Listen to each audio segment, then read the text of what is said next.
upang matugunan ang mga kinakaharap na pagsubok ng mga guro at mag-aaral sa gitna ng kasalukuyang pandemya. Nagsanib tulong sina Congressman Charlie Cojuangco ng unang distrito ng Tarlac, DEPED Region 3 Regional Director Dr. May B. Eclar at Tarlac Schools Division Superintendent Dr. Ronaldo Pozon para sa isang napapanahong proyekto na tinaguriang Project Shine, Aral TarlakHenyo. Ang mga mag-aaral ng Grade 4 at Grade 5, ganon din ang Grades 8 and 9 sa buong probinsya ng Tarlac, kasalukuyang sumasailalim sa radio-based instruction. Katuwang ang himpilang DZTZ 828 kHz AM at RTV Tarlac, Channel 26. Ang Tarlac po nangunguna po ngayon pagdating po sa radio-based instruction. Marami pong humahanga sa atin. I'm very happy this station, itong DCTC, could reach the whole of Region 3. Hindi natin alam, we are contributing. We are creating a very big dent in the history of Philippine education. And I am proud. I am here in Tarlac. This is the noble cause of education in which you and I, without you knowing it, we are bound to do.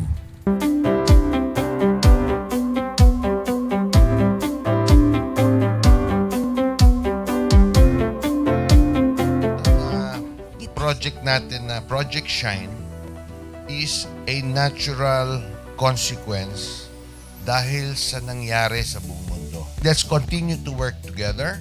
I think it's very Filipino to practice bayanihan in anything or most of the things that we do. And this is a manifestation of that. No? We have private sector, we have DEPED, we have local government, all working together. And I hope the parents of some of these children, especially the parents that did not graduate from school or hindi nakapag-aral nung sila ay bata, sana naman gamitin na nila itong opportunity na mag-schooling na rin sila kasama ng mga anak nila para mag-bonding pati ang mga magulang sa mga bata. I look at this as doing God's work. Diba? So if you do God's work, it feels right. It's righteous. It's for good, not for evil. Good morning and happy learning, grade 4. Welcome to Aral TarlakHenyo here on RTV Tarlac, Channel 26. Simulcast over DZTZ 828, Radio Filipino Tarlac. I am Teacher Mercy Pacheco Bognot. This is Alistair Aidatu. I am Marie Josephine B. Andrade. I am Teacher Princess Marie M. Dueñas, and I will be your teacher broadcaster for today.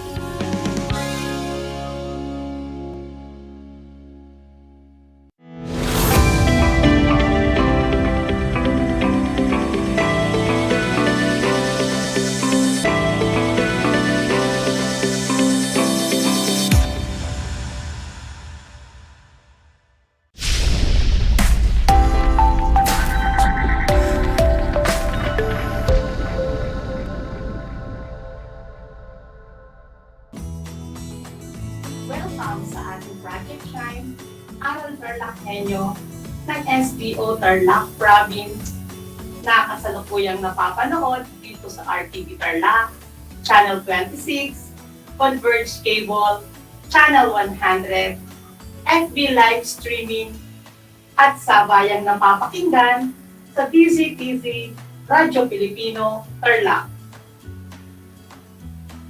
Magandang buhay, mabuting tao.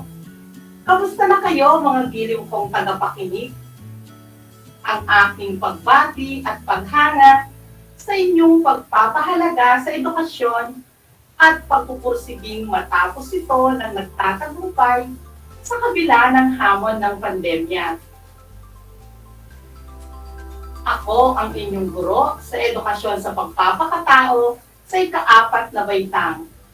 Ginang Cherry M. Palarca, sumasahing papawid mula sa bayan ng Paliki, nasasamahan at gagabayan ka sa Most Essential Learning Competencies na napahahalagahan ang lahat ng mga likha sa pangangalaga sa mga halaman gamit ang iba't ibang kagamitan. Sa pagtatapos ng ating aralin, inaasahan ko na ikaw ay mapahahalagahan ang lahat ng mga likha sa pangangalaga sa mga halaman gamit ang iba't ibang kagamitan. Bago tayo magpatuloy, nais ko munang alamin kung inyo pang natatandaan ang araling tinalakay noong Lunes. Ito ay tungkol sa pagpapahalaga sa mga halaman sa pamamagitan ng pangangalaga sa mga ito. Sige nga, ikomento ninyo ang tama kung ang isinasaad sa pahayag ay pagpapahalaga sa mga halaman at mali naman kung hindi. Para sa mga nanonood sa telebisyon at nakikinig sa radyo, isulat ang inyong sagot sa sagutang papel. Nakaugalian ni Ria ang pagbibilig ng kanilang mga tanim na halaman. Ang sagot ay tama. Ang pagpitas ng mga bulaklak kahit hindi kinakailangan ay nagpapahalaga ng pagpapahalaga sa mga halaman. Ang sagot ay mali. Nakikilahok si Margie sa mga gawain na nagtuturo sa pagiging responsable sa paghahalaga ng mga halaman. Kung ang sagot mo ay tama, mahusay. Kinakausap ni Mary ang mga halaman habang tinatanggalan niya ito ng tuyong dahon. Ang sagot mo ba ay tama? Magaling. Hinahayaan ko lamang kapag may nakita akong uod o insekto na umuubos ng mga dahon ng halaman. Ito ba ay tama o mali? Ang tamang sagot ay mali. Tunay na ikaw ay nakinig at natatandaan mo pa ang iyong nakaraang aralin. At dahil dyan, ako ay natutuwa at nasasabik na ipagpatuloy ang ating talakayan. Hiling ko lamang mga anak na ang mga ito ay inyong isa puso at isa buhay. Natitiyak kong ikaw ay handang-handa na sa ating bagong aralin para sa araw na ito. Maging alerto at listo sa anumang impormasyong magbibigay sa atin ng inspirasyon, pag-asa, at aral sa buhay na makatutulong sa pagiging mabuting tao. Tingnan ninyo ang mga larawan, mga anak. Ano ang masasabi ninyo tungkol dito? Ang mga larawan ay nagpapakita ng mga halaman sa isang hardin. Tama! May iba't ibang uri ng halaman. Mayroon ding mga namumulaklak na nagbibigay ganda at tingkad ng hardin. Napakaganda nitong pagmasdan, hindi ba? Gusto ba ninyong tumira sa tahanan na may ganitong hardin? Natitiyak kong, aba, syempre po ang isasagot ninyo dyan. Nakaka-relax tignan ang ganitong paligid. Nakakawala ng pagod at nakagagaan sa pakiramdam. Sa puntong ito ay nais kong ibahagi sa inyo ang isang kwento na aking isinulat na pinamagatang ang bagong tahanan ni Maan. Makinig kayong mabuti at maging handa sa pagsagot sa mga katanungan pagkatapos ko itong basahin. Ang bagong tahanan ni Maan. Si Maan kasama ang kanyang mga magulang na sina Mang Ricky at Aling Ana at ng kanyang kapatid na si Robert ay masayang naninirahan sa Bulacan. Sa lugar ding iyon, nag-uopisina ang kanyang tatay. Ang kanyang nanay naman ang nag-aasikaso sa kanilang tahanan at sa kanilang mga pangangailangan. Siya rin ang nagluluto ng mga masasarap na pagkain na kanilang pinagsasaluhan sa agahan, tanghalian at hapunan. Silang magkapatid ay nag-aaral sa isang paaralan doon na malapit sa kanilang tirahan. Isang araw, tinipon sila ng kanilang tatay upang sabihin ang isang balita. Una na niya itong nasabi kay Aling Ana. Mga anak, nalipat ako ng destino. Na-assign ako sa Tarlac. Sa opisina sa Paniki na ako mag-oopisina. Ang balita sa kanila ni Mang Ricky. Paano po yun, tatay? Ang layo ng Bulacan sa Tarlac. Eh di, hindi po namin kayo makakasama araw-araw. Malungkot na sabi ni Maan. Napag-usapan namin ng inyong nanay na tayong lahat ay lilipat sa Tarlac para magkakasama pa rin tayo. Hahanap kami ng inyong nanay ng bago nating matitirhan na malapit sa aming opisina at malapit din sa paaralan. Paliwanag ni Mang Ricky sa kanyang mga anak. Nakita ni Aling Ana na malungkot pa rin si Maan dahil sa ipinalita ng kanyang tatay Ricky. Nilapitan niya ito at pinaliwanagan. Mas magandang kasama tayo na lilipat sa Tarlac, anak. Kasi kung hindi tayo kasama, palulungkot ang inyong tatay dahil mag-isa lang siya doon. Hindi ba mas mainam na araw-araw pa rin tayong magkakasama? At saka, doon na rin kayo mag-aaral ni Robert. Magkakaroon din kayo ng mga bagong kaibigan. Ang sabi ni Aling Ana. Masaya na rin tinanggap ni Maan ang mga pangyayari. Hindi naglaon ay lumipat na sila sa kanilang bagong tirahan. Bagamat maayos ang bahay, ay wala itong mga kagamitan. Kaya naman lahat ng kanilang mga gamit sa kanilang dating tinitirhan ay dinala nila sa kanilang bagong tirahan. Tulong-tulong silang nag-ayos ng kanilang mga gamit. Kaya naman, mabilis lang nila itong natapos. Habang nagpapahinga at nagmimerienda silang mag-anak, napansin ni Robert na medyo mainit ang simoy ng hangin dahil walang mga punong kahoy at ang mga halaman ay nangalantana. Nanay, ang init-init naman dito. Walang mga punong kahoy sa paligid ng ating bahay. Tapos, tingnan ninyo ang mga halaman, lantana, ang pangit nilang tignan. Ang reklamo ni Robert. Hayaan mo anak, pagtatanim tayo ng mga puno at mga halaman. Tulungan ninyo ako ng iyong atimaan na magtanim ha. Saad naman ni Aling Ana.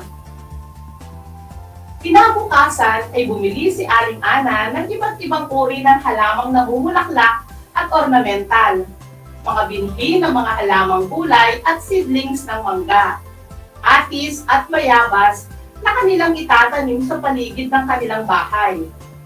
Bumili rin siya ng mga kagamitan sa paghahalaman katulad ng regadera, alaykay, dulos, piko, pala at iba pa na kanilang gagamitin sa pagtatanim at pangangalaga sa mga ito. Papaganda na rin ng kanilang munting hardin. Pagdating ni Aling Ana sa bahay ay nagmamadaling sumalubok ang magkapatid na Maan at Robert para tulungang magbaba ng mga pinamili ng kanilang nanay. Masayang sinimulan na ng mag-iina ang pagtatanim. Pinuha ni Robert ang asarol at sinimulan niyang bungkalin ang lupa. Kinuha naman ni Maan ang kalaykay upang pantayin ang lupa at upang maihiwalay ang mga bato. Ang kanilang nanay naman ay sinimulan na ang pagtatanim ng mga halaman sa harapan ng kanilang bahay. Nang matapos magtanim si Aling Ana, ay diniligan ang mga ito ni Maan ng dahan-dahan. Sunod nilang itinanim ang mga halamang gulay tulad ng talong, okra at petchay sa bakanting lote sa likod ng kanilang bahay. At gayon din ang mga puno ng mangga, atis at bayabas sa gilid at likod ng bahay. Pagamat pagod sa maghapong pagtatanim ang mag-iina, ay masaya rin sila sapagkat alam nilang gaganda na ang kanilang paligid at may pagkukuhanan din sila ng kanilang pagkain. Lumipas ang ilang linggo ay nakikita na ang ganda ng mga halaman. May mga umuusbong ng bulaklak, magaganda at malulusog ang tubo ng mga halamang ornamental. Kaya naman, sa tuwing dumadaan ang kanilang mga kapitbahay, ay humihinto muna at minamasdan ang kanilang munting hardin ng may paghanga. Nagsisimula na rin mamunga ang mga tanim nilang gulay. At ang mga puno ay umayabong na rin ang kanilang mga dahon. Patuloy sa pag-aalaga sa kanilang tanim ang magkapatid na Maan at Robert. Araw-araw silang nagdidilig, inubungkal ang paligid ng halaman, at tinatanggalan ng mga tuyong dahon ang mga ito. Masaya ang mag-asawang Ricky at Ana na nakikitang unti-unti nang nasasanay sa bago nilang tahanan ang kanilang mga anak. Ayan, natitiyak kong pinakinggan ninyong mabuti ang ating kwento at handa nang sagutin ang mga katanungan. I-type ang inyong mga sagot sa ating comment section at isulat naman sa sulatang papel ng mga nanonood sa telebisyon at nakikinig sa radyo. Unang tanong, saan nakatira si Maan? Kung ang sagot ninyo ay sa Bulacan, tunay ngang nakinig kayo sa kwento at tama ang inyong sagot. Ano ang ibinalita ni Mang Ricky kina Maan at Robert? Hihintayin ko ang inyong sagot. Kung ang sagot mo ay nalipat siya ng destino sa Tarlac, tama ka! Bakit nagtanim ng mga puno at halaman sina Maan, Robert at Aling Ana? Sigurado akong alam ninyo ang sagot. Ang sagot ba ninyo ay upang gumanda ang kanilang paligid at maging presko ang simoy ng hangin? Mahuhusay talaga kayo, mga anak! Paano ipinakita ng magkapatid na Maan at Robert ang pagpapahalaga sa kanilang mga halaman? Pinakita nila ang pagpapahalaga sa kanilang mga tanim na halaman sa pamamagitan ng pangangalaga sa mga ito. Dinidiligan nila ito araw-araw at binubungkal ang paligid ng mga halaman. Ba ang inyong sagot? Tama kayo, mga anak. Kalima, ano-anong kagamitan sa paghahalaman ang binili ni Aling Ana at ginamit nila sa pagtatanim upang mapaganda ang kanilang paligid? Kung ang sagot ninyo ay regadera, asarol, pala, kalaykay, tulos, piko at iba pa, kayo ay mga batang matatalas ang isip dahil ang sagot ninyo ay tama. Natutuwa ako at nasagot ninyo lahat ng tama ang mga katanungan. Mahuhusay, mga anak. Ang pagtatanim ng mga halamang namumulaklak, ornamental, halamang gulay, at mga puno ay tunay na napakahalaga. Ang mga ito ay biyayang handog sa atin ng puong may kapal. Kaya naman, nararapat lamang natin itong pahalagahan. Hindi natin may tatanggi na marami tayong pakinabang sa mga ito. Alam ba ninyo na noong kasagsagan ng pandemya, maraming mga naging plantito at plantita?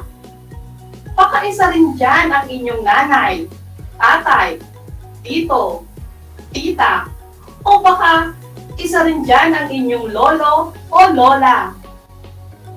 Maraming mga tao ang nakahiligan ang pagtatanim ng iba't ibang uri ng halaman sa paligid ng kanilang tahanan. Malaki ang naitulong nito sa kanila. Naging pantanggal ng stress, libangan, at naging paraan nila ito upang hindi masyadong maapektuhan ng kasalukuyang kalagayan. ang pagkakaroon ng pandemya.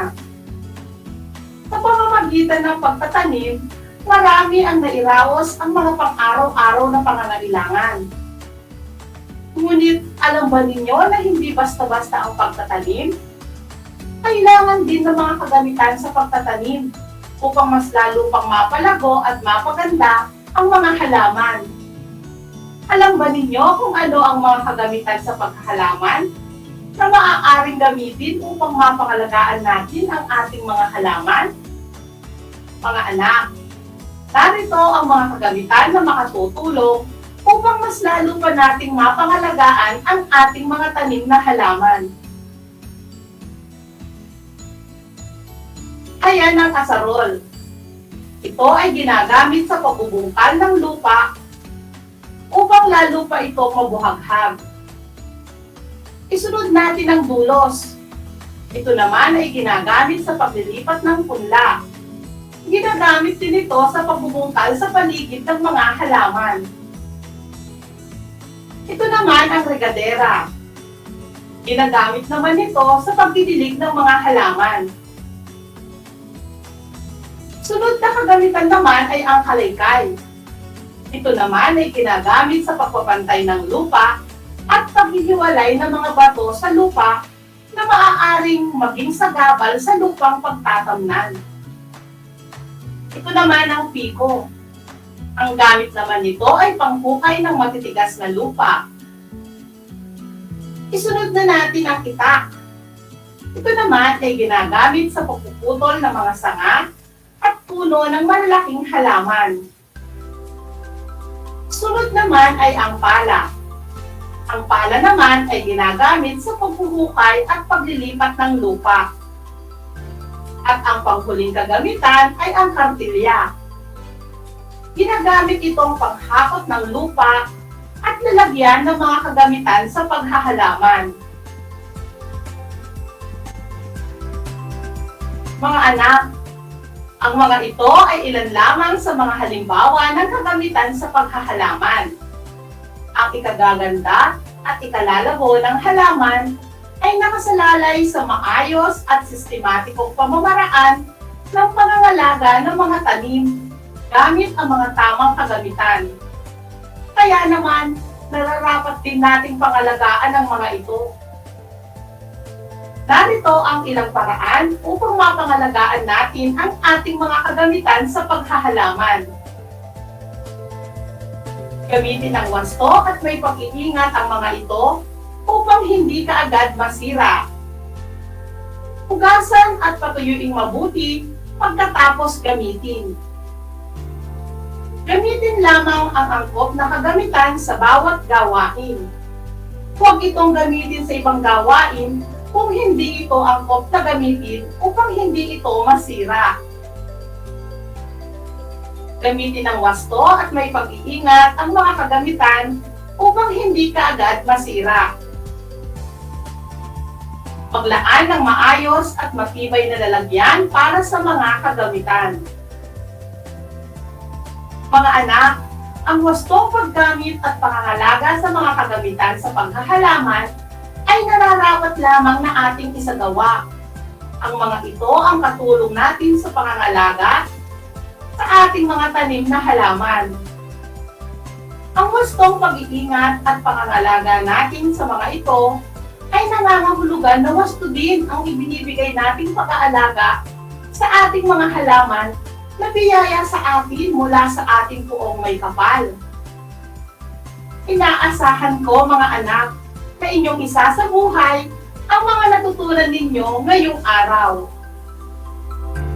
Mahalagang tandaan ninyo mga anak ang mga konseptong ating tinalakay ngayong araw.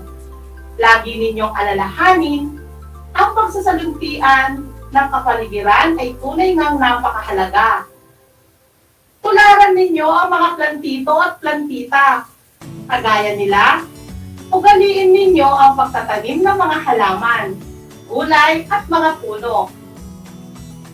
Isang paraan ito upang maipakita din natin ang ating pagmamahal sa puong may kapal. Pangalagaan at ingatan din ang mga kagamitan nakatulong natin sa pag-aalaga ng ating mga tanim na halaman. Ang wastong pangangalaga sa mga kagamitan ay nagpapakita lamang ng ating pangangalaga sa ating mga halaman. Isang talakayan na naman ang malapit ng matapos. Ako ay masayang-masaya sa ipinapakita ninyong aktibong pakikibahagi sa ating aralin ngayong araw. Lalo't higit sa inyong pagmamahal sa edukasyon. Ipagpatuloy ang kagandahang asal na ito, mga anak. Akbang ito tungo sa katuparan ng inyong mga pangarap sa hinaharap. Sa puntong ito, panahon na upang alamin kung kayo ay may natutunan mula sa ating aralin sa pamamagitan ng munting pagsusulit. Sa lahat ng nanonood sa FB Live, gamitin ang comment section para sa inyong mga kasagutan. Ihanda naman ang panulat at sagutang papel ng mga nanonood sa telebisyon at nakikinig sa radyo. Para sa ating panuto, ikomento ang wasto kung tama ang ipinapahayag ng pangungusap at hindi wasto naman kung mali. Una, hinuhugasan at pinapatuyo ni Ben ang mga kagamitan sa paghahalaman pagkatapos niya itong gamitin. I-comment na ninyo ang inyong sagot. Kung ang sagot ninyo ay wasto, tama kayo. Nararapat lamang linisin ang mga ito upang hindi ito kalawangin at hindi masira kaagad. Kalawa, pinaglalaroan ni Tony ang mga kagamitan sa paghahalaman. Hihintayin ko ang inyong mga kasagutan. Hindi wasto ba ang inyong sagot? Mahuhusay talaga kayo. Para naman sa ikatlong bilang, iniwan na lamang ni Alan sa hardin ang mga kagamitang ginamit sa paghahalaman pagkatapos niya itong gamitin. Ito ba ay wasto o hindi wasto? Kung ang sagot ninyo ay hindi wasto, magaling! Kailangang ilagay sa isang lalagyan ang mga kagamitan upang mapangalagaan ang mga ito at upang maiwasan din ang aksidente. Ika-apat, sinabihan ni Lito ang kanyang kapatid na gamitin ng wasto at may pag-iingat ang mga kagamitan upang hindi kaagad masira. Kung ang sagot mo ay wasto, tumpak. At ang panghuli, ang wastong pangangalaga sa mga kagamitan ay nangangahulugang wasto din ang pangangalaga sa mga halaman. Wasto ba ang inyong sagot? Tama kayo!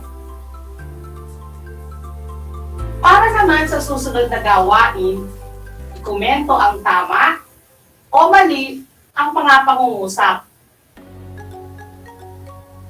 Kartilya ang ginamit ni Ronron na panghakot ng lupa at pinaglagyan ng mga kagamitan. Kung ang sagot ninyo ay tama, magaling! Si Gian ay kumuha ng asaron para gamitin sa pagbungkal ng lupa upang mabuhaghag ito. Kung tama ang inyong sagot, mahusay! Ginamit ni Bea ang itak sa pagbungkal ng lupa. Ang sagot ba ninyo ay mali? Tama kayo! Dahil ang itak ay ginagamit sa pagputol ng mga sanga at puno ng malalaking halaman. Brigadera ang ginagamit ni Lina sa pagdidilig ng kanyang mga halaman. Ang tamang sagot ay tama! Binungkal ni Marie ang paligid ng mga halaman gamit ang dulos. Kung ang sagot ninyo ay tama, mahuhusay talaga kayo, mga anak. Binabati ko kayong lahat, mga anak, sapagkat natitiyak kong nakuha ninyong lahat ang mga tamang sagot ng ating munting pagsusulit. Mula sa akin, tanggapin ninyo ang mga salitang magaling at mahusay, mabuting tao. Mga anak, ako ay naghanda ng learning activity sheet. Inaasahan ko na ito ay inyong sasagutan ng buong sigasig at sa abot ng inyong makakaya. Sakali man na kailanganin ninyo ang patnubay ng inyong kapamilya at guro, huwag kayong mag-atubili na sila ay tawagan upang kayo ay magabayan ng tama. Panalangin ko na anumang konsepto, higit lalo ang mga aral sa buhay na inyong natutuhan sa araw na ito ay inyong may sasabuhay sa araw-araw. Muli, ako ang inyong guro sa edukasyon sa pagpapakatao, baitang 4, bilang Cherry M. Palarca, na nagpapaalala na piliing maging mabuting tao sa lahat ng panahon at pagkakataon. Hanggang sa muli!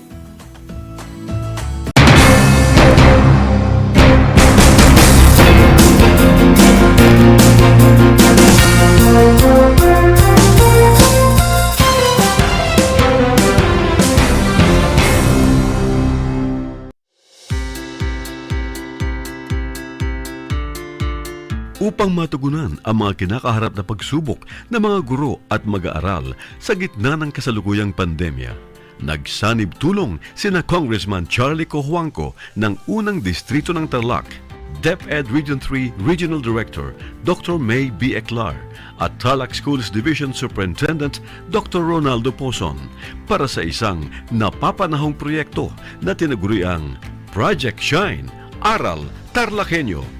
Ang mga mag-aaral ng Grade 4 at Grade 5, ganun din ang Grades 8 and 9 sa buong probinsya ng Tarlac, kasalukuyang sumasailalim sa radio-based instruction. Katuwang ang himpilang DZTZ 828 kHz AM at RTV Tarlac, Channel 26.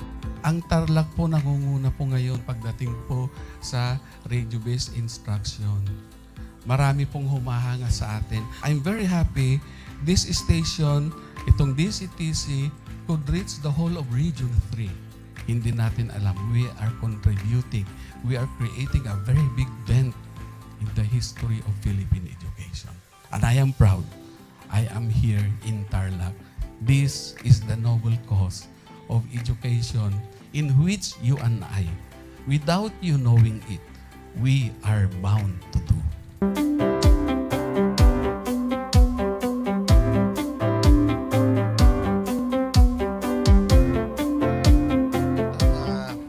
Project natin na Project Shine is a natural consequence dahil sa nangyari sa buong mundo. Let's continue to work together. I think it's very Filipino to practice bayanihan in anything or most of the things that we do. And this is a manifestation of that. No? We have private sector, we have DEPED, we have local government, all working together. And I hope the parents of some of these children, especially the parents that did not graduate from school or hindi nakapag-aral nung sila ay bata, sana naman gamitin na nila itong opportunity na mag-schooling na rin sila kasama ng mga anak nila para mag-bonding pati ang mga magulang sa mga bata. I look at this as doing God's work. Diba? So if you do God's work, it feels right. It's righteous. It's for good, not for evil. Good morning and happy learning, grade 4. Welcome to Aral TarlakHenyo here on RTV Tarlac, Channel 26. Simulcast over DZTZ 828, Radio Filipino Tarlac. I am Teacher Mercy Pacheco Bognot. This is Alistair Aidatu. I am Marie Josephine B. Andrade. I am Teacher Princess Marie M. Dueñas, and I will be your teacher broadcaster for today.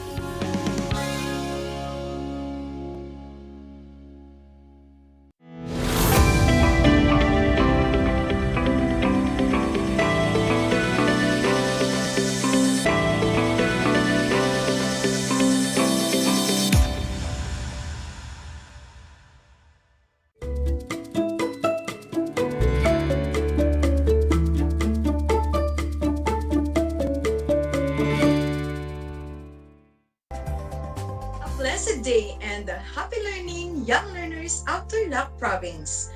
Welcome back to Aral TarlakHenyo here on RTV Tarlac Channel 26 and 100 for Converge cable subscribers. Simulcast over DZTC 8-8 Radio Filipino Tarlac. Today is June 8, 2022 and we are now on our quarter 4, second episode of our 5th week of learning. I am Marian Genius B. Tabile, but you can call me Teacher Ian.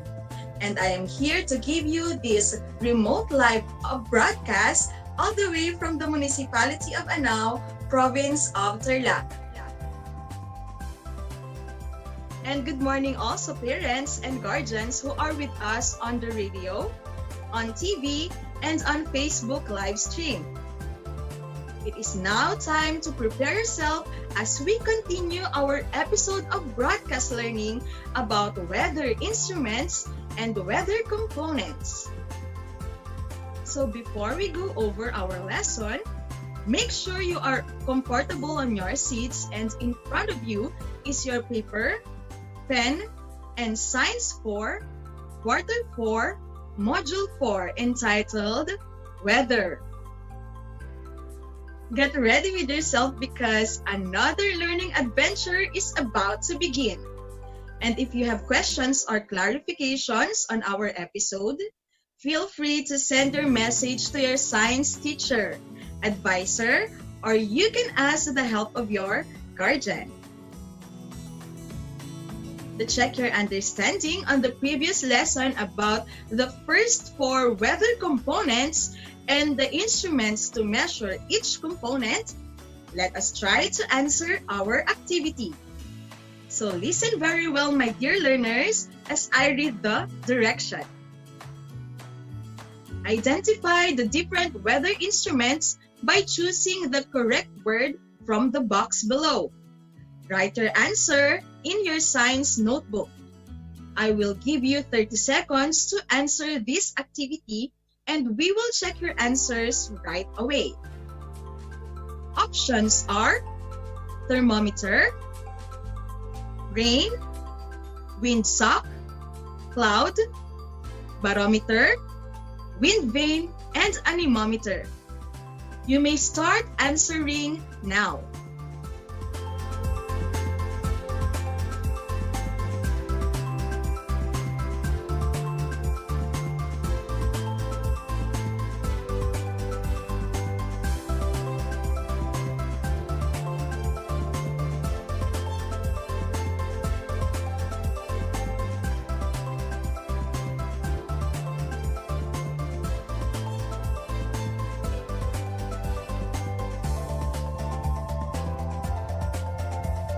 It's time to check your answers now.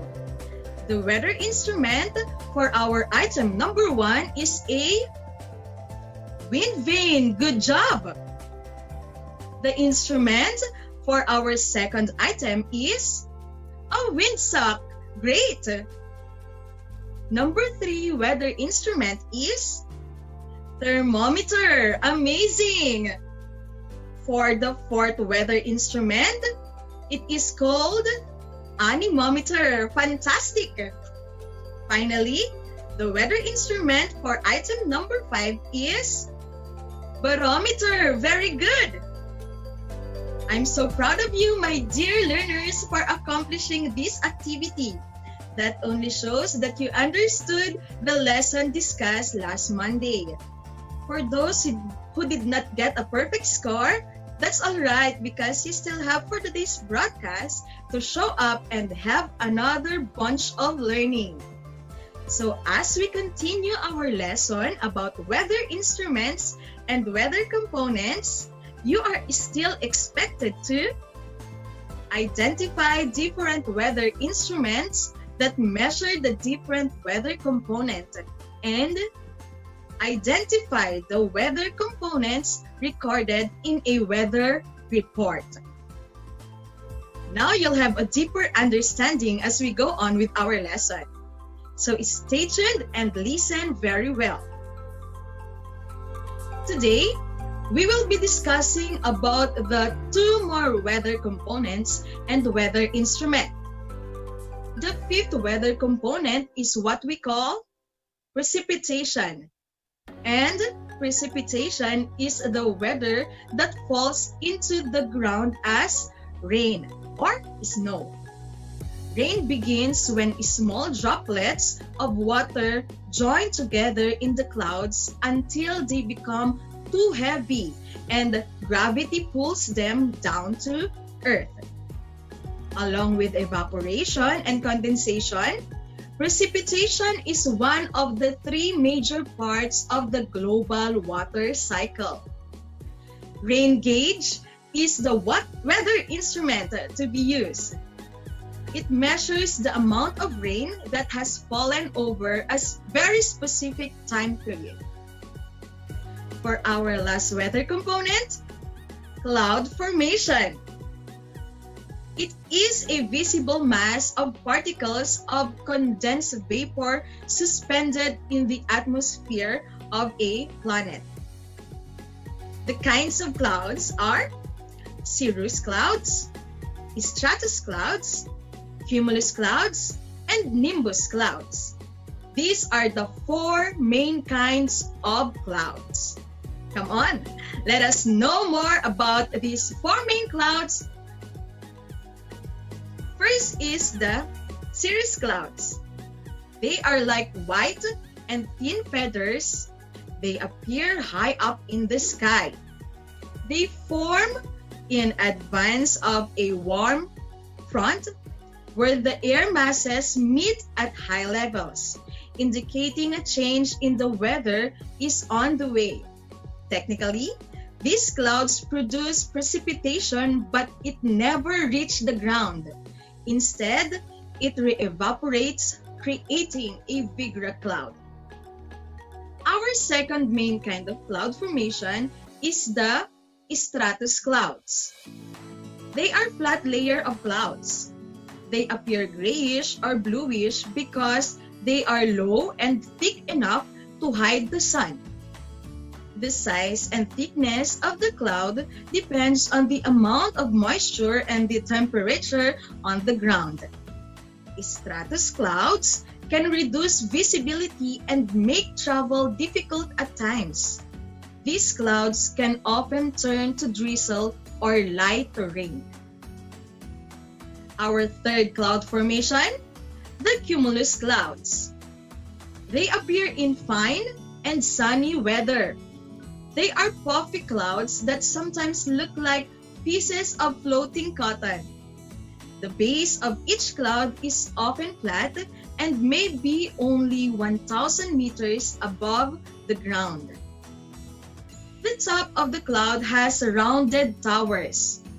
When the top of the cumulus resembles or looks like the head of a cauliflower, it is called cumulus congestus or towering cumulus.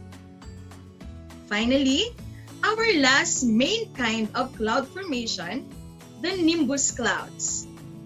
They are called rain clouds. They appear in big heaps of heavy clouds.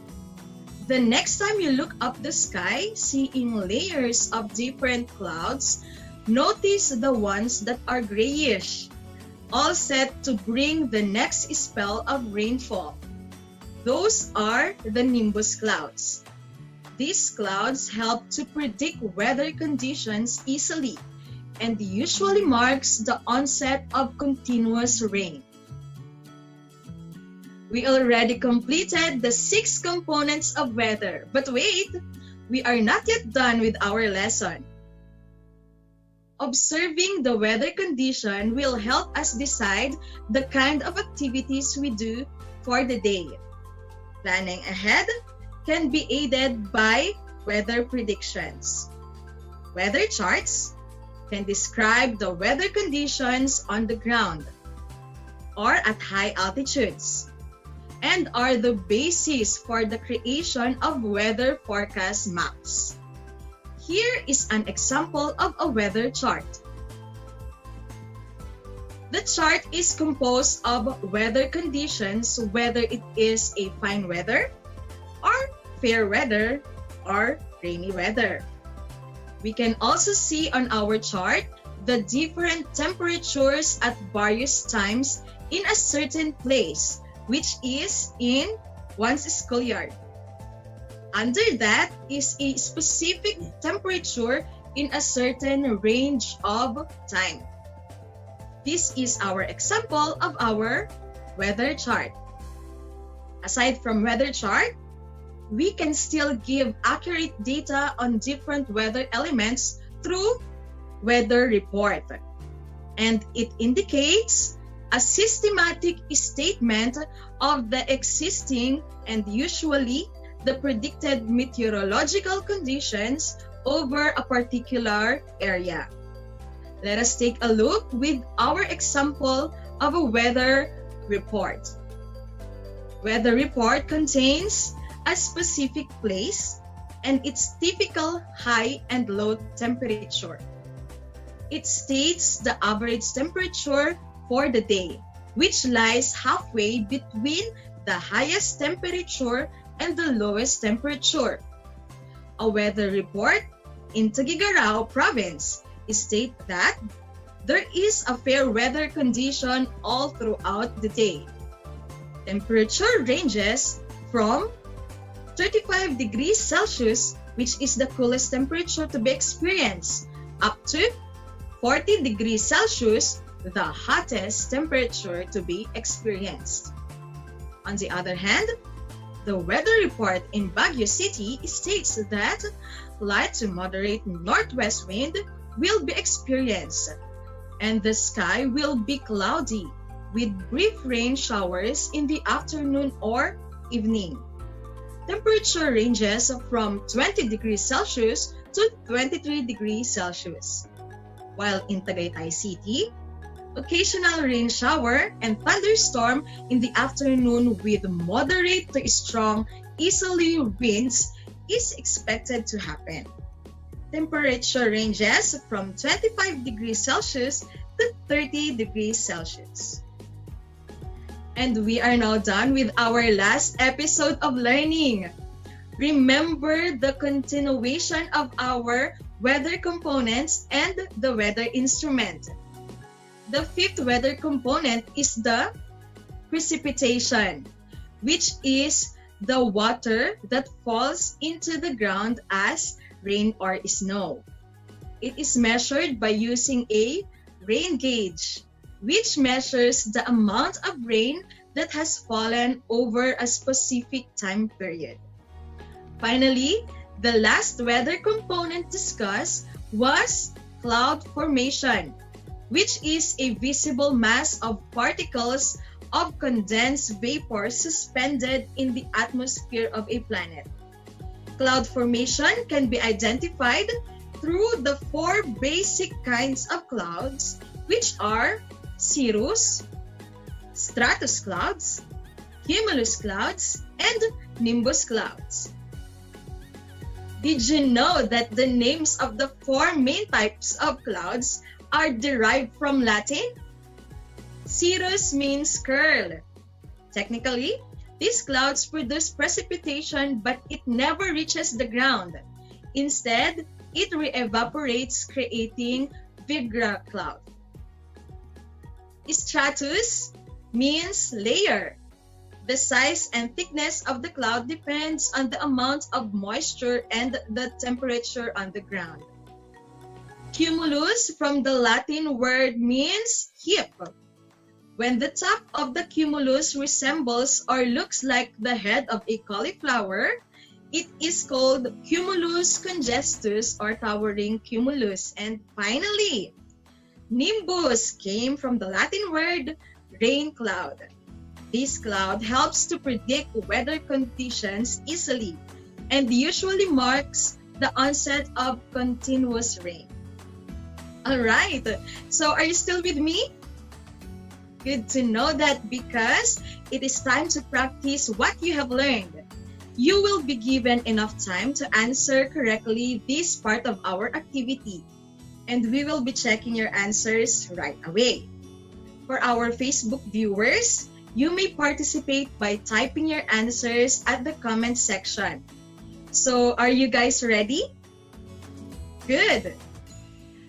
From your science module entitled Weather, we will answer page 14, activity 3 entitled Fill Me Out. The direction is study this weather report. Describe the weather condition present in the following places or location. Write your answer in your science notebook. Let us now begin. Let us analyze first our weather report. The Camarines Norte will be having a fair weather condition all throughout the day. Temperature ranges from 30 degrees Celsius to 35 degrees Celsius, while Naga City will have light to moderate northeast wind. The sky will be cloudy with brief rain showers in the afternoon or evening. Temperature ranges from 20 degrees Celsius to 24 degrees Celsius. On the contrary, Tagaytay City will experience occasional rain showers and thunderstorm in the afternoon with moderate to strong easterly winds. Temperature ranges from 25 degrees Celsius to 30 degrees Celsius. Alright, so there you have it. It is now your time to fill out the weather chart. You may start answering now.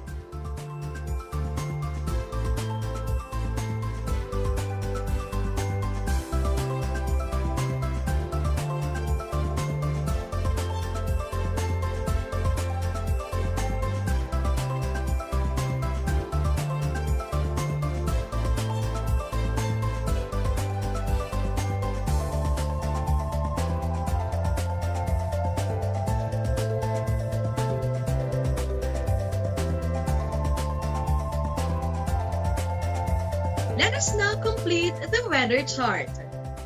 The Camarines Norte has temperature of 30 degrees Celsius to 35 degrees Celsius is the answer. And the sky condition is fair weather condition. Amazing! How about in Naga City? The temperature is 20 degrees Celsius to 24 degrees Celsius it is, and the sky condition will be cloudy. Great!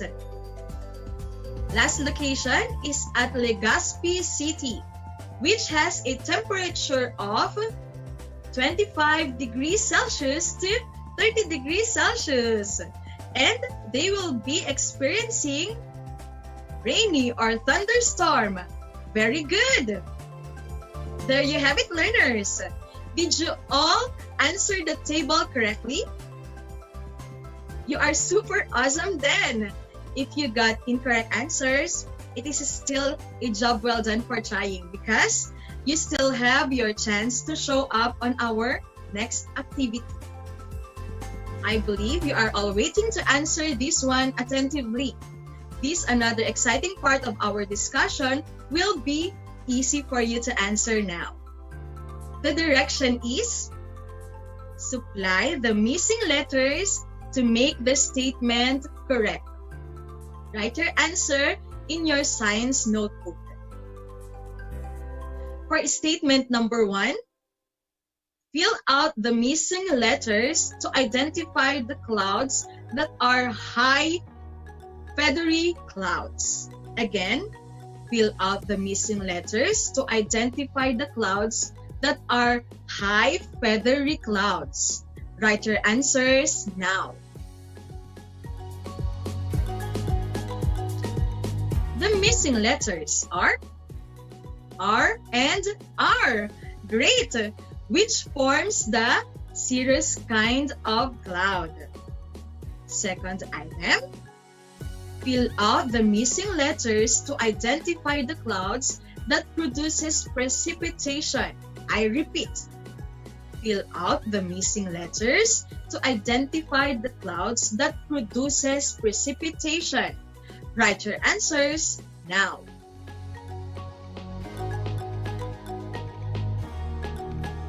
The missing letters are M and U. Correct. which forms the nimbus kind of cloud and it produces precipitation. Number 3, fill out the missing letters to identify the clouds that are puffy clouds that looks like puffs of cotton. Number 3, fill out the missing letters to identify the clouds that are puffy clouds that look like puffs of cotton. Write your answers now.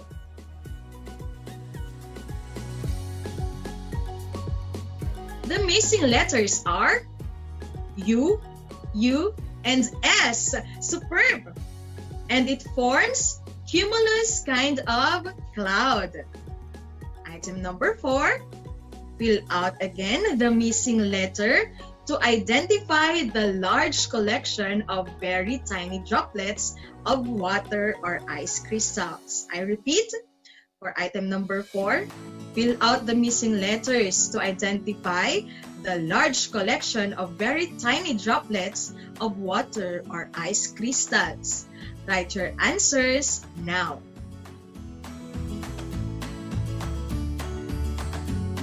The missing letters are L and D. Good job!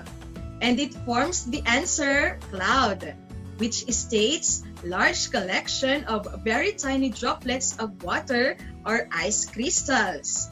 And for our last item, fill out the missing letters to identify the clouds that are uniform grayish clouds that often cover the entire sky. Again, fill out the missing letters to identify the clouds that are uniform grayish clouds that often cover the entire sky. Write your answers now.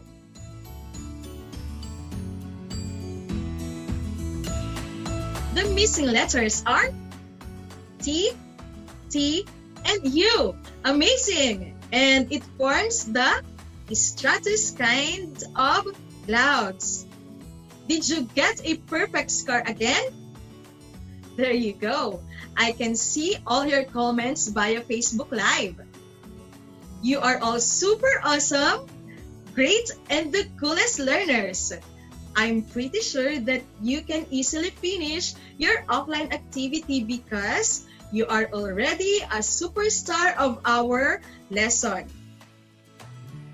On your Module 4, Quarter 4, Science 4, perform page 18 additional activities. Choose one from the given weather instruments and make your own do-it-yourself or DIY weather instrument. And you can try to use it during different weather conditions. Choose from wind vane, anemometer, or wind gauge. Alright, so there you have it, my dearest science explorers. We are done with our lesson, and which completes our discussion about weather instruments and the weather components. So, before I go, let me leave a saying that I've been looking forward. Let us read together. Whatever you do, do it with a grateful heart. Then, excellence will take over. So this has been your teacher Ian, Marian Ginny Stabile Evangelista, your Aral TarlakHenyo Science Teacher Broadcaster here on RTV Tarlac, Channel 26, simulcast over DZTC 828 Radio Filipino Tarlac. Airing live here at the ilang-ilang capital of the Philippines, Aral Tarlac. Keep safe, everyone, and may the good Lord bless and keep you all. Until next time, goodbye.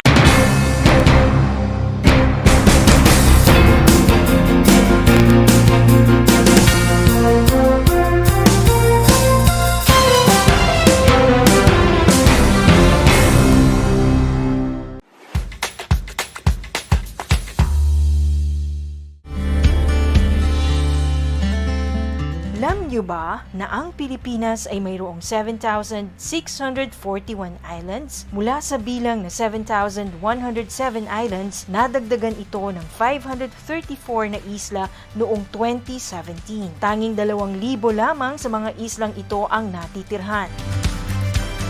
Alam niyo na! Yan ang mga isla sa Pilipinas.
Alam niyo ba, ang Balanggiga Bells ay kinuha ng mga sundalong Amerikano bilang war trophies pagkatapos ng Balanggiga Massacre noong 1901?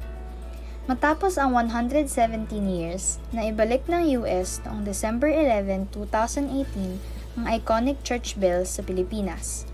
Ang church bells na ito ay naglalarawan ng kalayaan, katapangan at pananampalataya ng mga Pilipino. Alam niyo na! Yan ang Balanggiga Bells.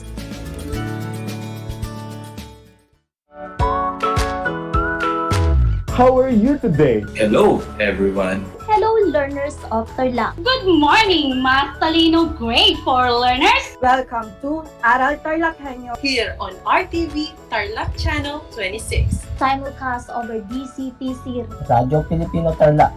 I'm Sir Glenn, your teacher broadcaster. Broadcasting live here at Paniki Tarlac. Remotely here in Concepcion, Tarlac. Live here at Barangay Pedro Elquines, Mayantok, Tarlac. Broadcasting live from Ramos National High School. Your anchor teacher today for grade 9 mathematics. Your partner in education this time of pandemic. Multiply 1089 by 9.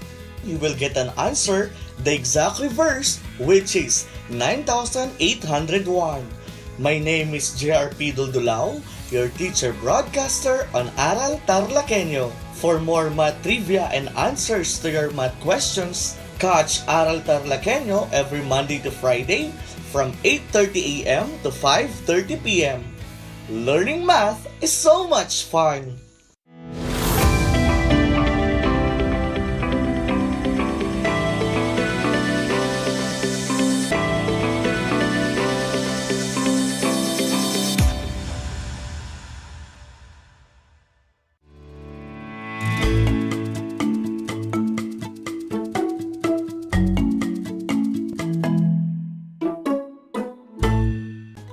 Morning, grade 4 learners of Tarlac Province.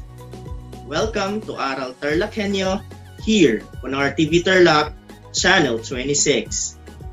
Simulcast over DZTC 828 Radyo Pilipino Tarlac. We're also seen live via Converged Cable TV Channel 100. Welcome to another journey of learning. This is Sir Ricardo D. Fermin Jr. giving you this remote live broadcast all the way from Tarlac. And it is my pleasure to be with you in this exciting learning adventure in Mathematics 4. Get ready to an exciting way of learning even at the comfort of your homes. How are you today, grade 4 learners? I hope everyone is doing great.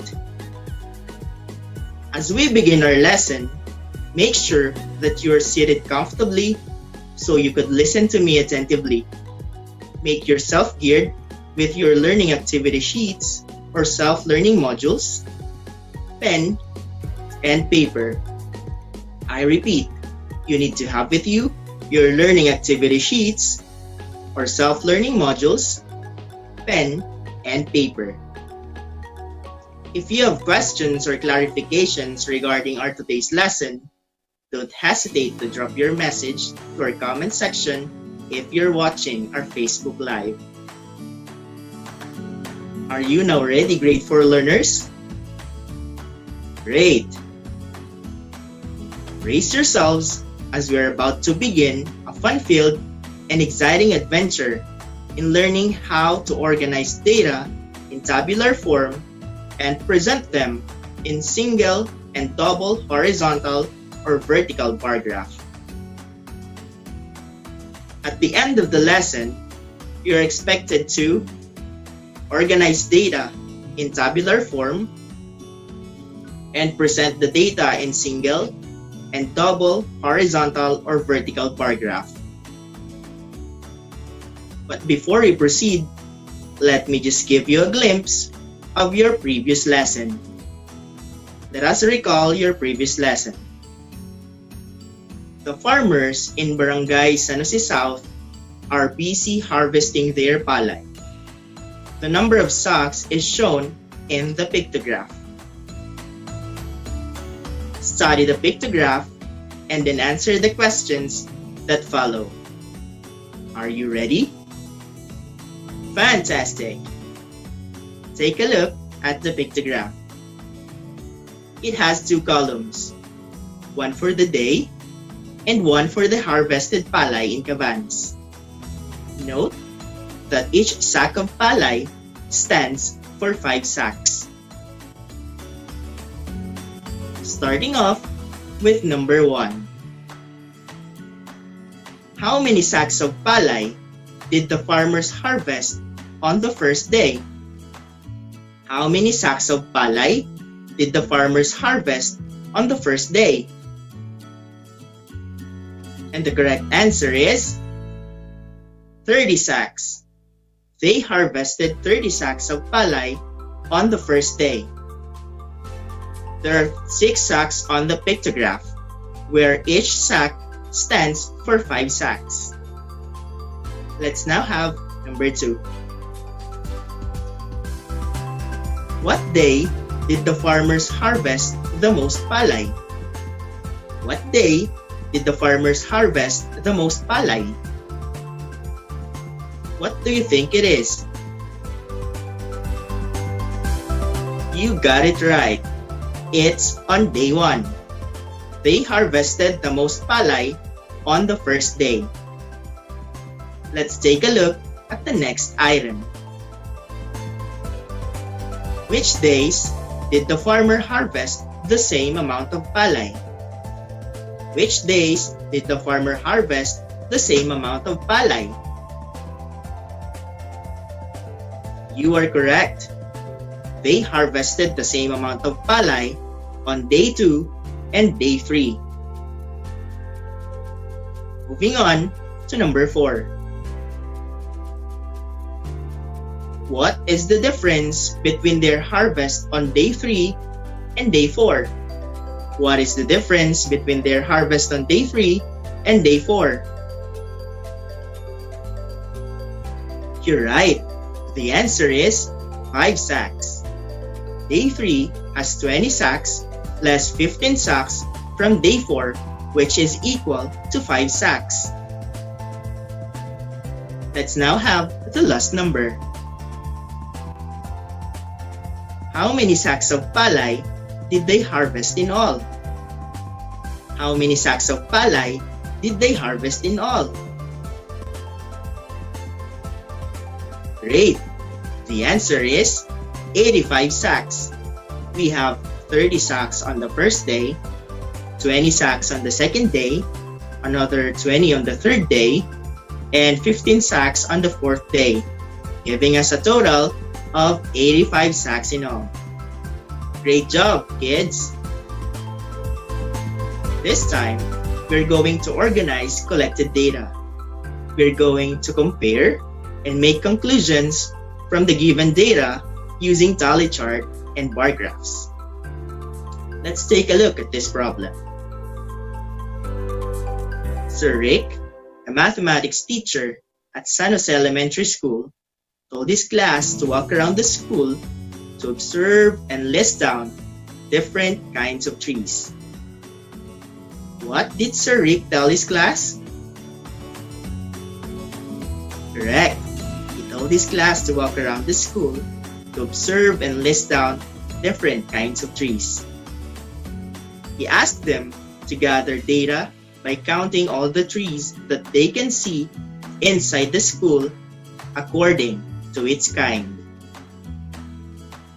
He asked them to gather data by counting all the trees that they can see inside the school according to its kind. And here are the trees that were listed down by the pupils. We have mango, coconut, guava, talisay, olave, and tamarind. Let us count how many mango, coconut, guava, talisay, and molave as well as tamarind trees are there, and then let's fill out the table below. Are you ready? Fantastic! How many molave trees are there? Let's count. 1, 2, 3, 4, 5.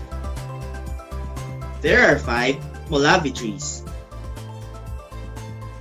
How about mango trees? How many are there? 1, 2, 3, 4, 5, 6. There are 6 mango trees. Let's now count the coconut trees. 1, 2, 3, 4, 5, 6, 7, 8, 9, 10, 11. 11 coconut trees are there. How about the guava trees? Let's count. 1, 2, 3. There are only 3 guava trees. How many talisay trees are there? 1, 2, 3. We also have 3 talisay trees. Finally, let's count the tamarind trees. 1, 2. Only 2 tamarind trees are there. Good job, kids! We have already filled out the table. We can clearly say that coconut trees are the highest in number. Why do you think we need to organize data? Yes, to make it more meaningful and easier to interpret. But how? We can show or present data in a tabular form. Through the list of trees that was presented, we can use tally marks to count how many trees are of the same kind. Look at the tally marks column. A 5-stroke symbol is used or drawn in bundles of 5 to make counting easier. I repeat, a 5-stroke symbol is used or drawn in bundles of 5 to make counting easier.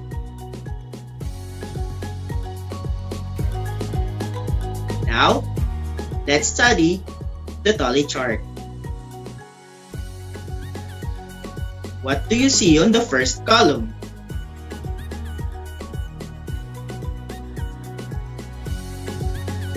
Correct. The trees are listed on the first column. On the second column, what do you use in counting the number of times the trees were listed? You got it right. We use tally marks.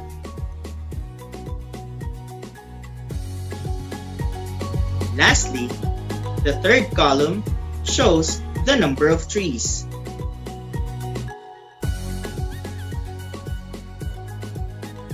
Do you want to know the steps in organizing data?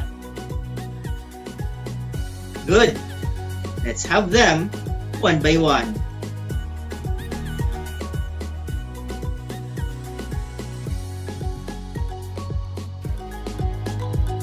First, we have to create 3 columns.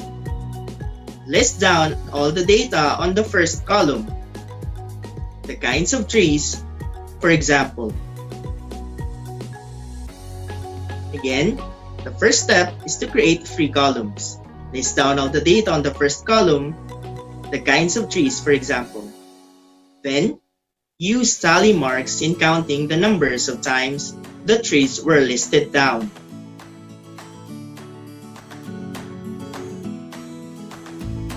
Lastly, write the total number of responses from the given tally marks.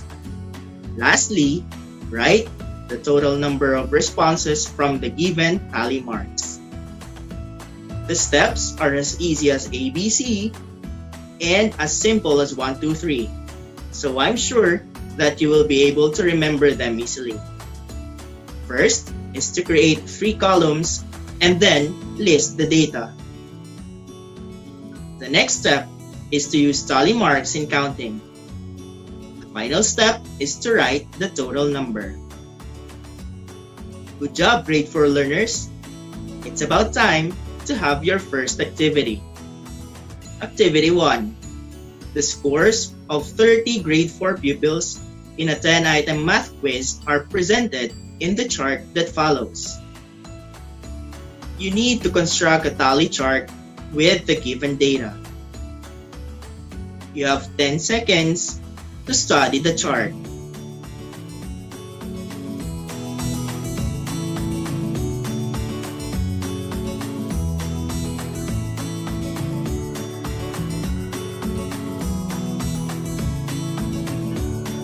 Now, I'm giving you 15 seconds to create your own tally chart.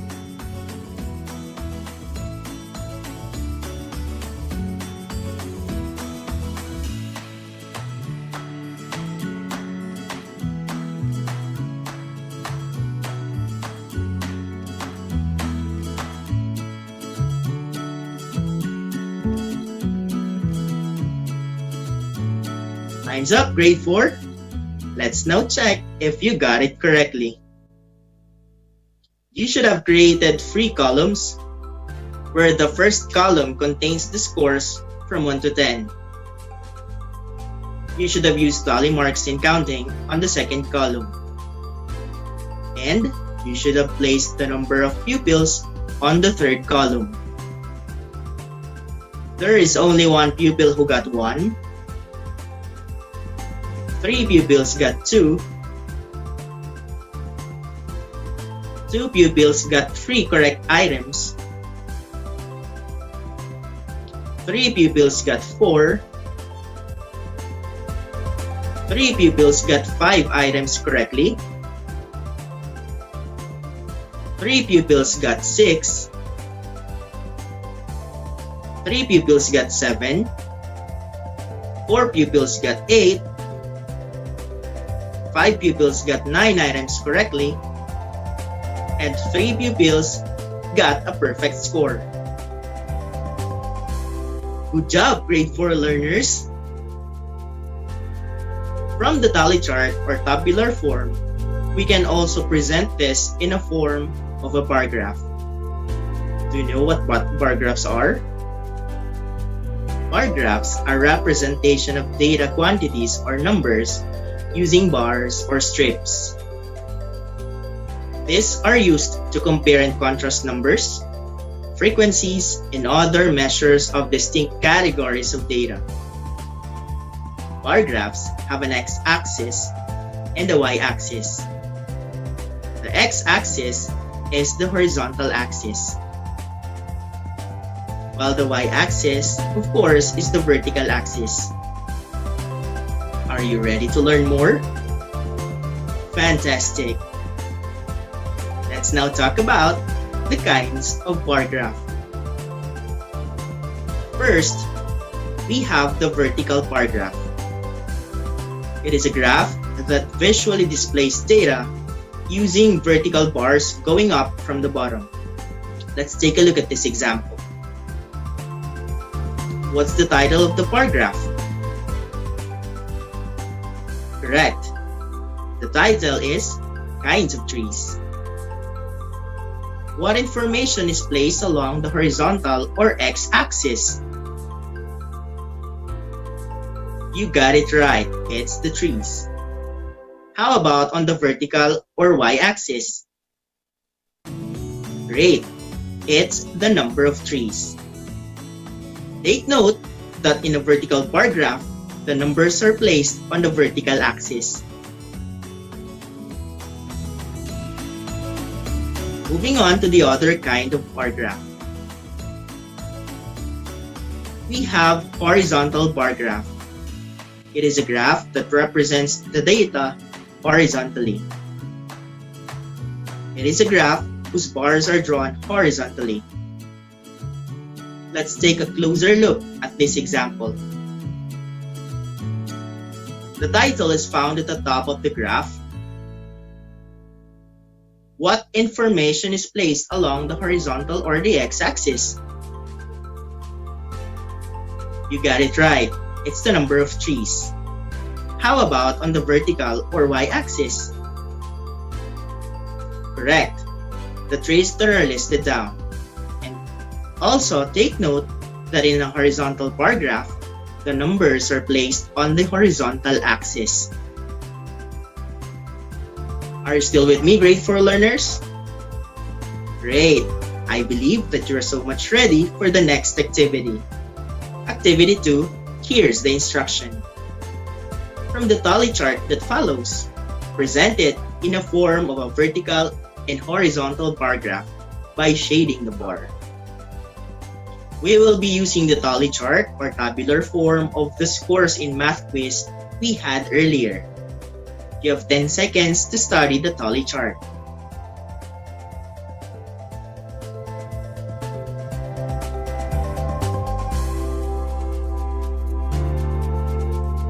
Now, you may start with a vertical bar graph. You have 15 seconds to shade the bar to show a vertical bar graph.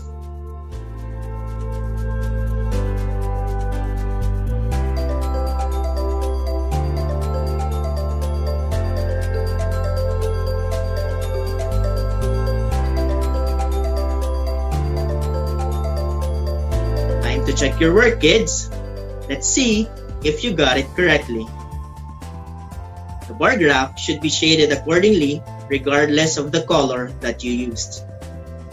One pupil got 1 correct item, 3 got 2 correct items, 2 got 3 items correctly, 3 pupils got 4, 5, 6, and 7 correct items, 4 pupils got 8, 5 got 9 correct items, and 3 got all the items correctly. The graph has its title at the top, the score is at the bottom, and the number of pupils is at the vertical axis. This time, you'll be presenting the tally chart that we had earlier on a horizontal bar graph.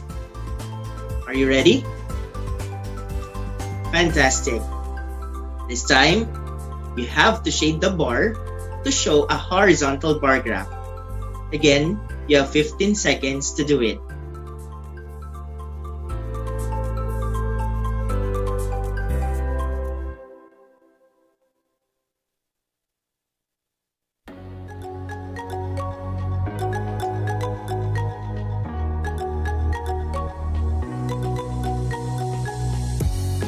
Time is up, grade 4. Let's see if you shaded the bars correctly. Again, The bar graph should be shaded accordingly regardless of the color that you used. One pupil got 1 correct item. 3 got 2 correct items. 2 got 3 items correctly. 3 pupils got 4, 5, 6, and 7 correct items. 4 pupils got 8.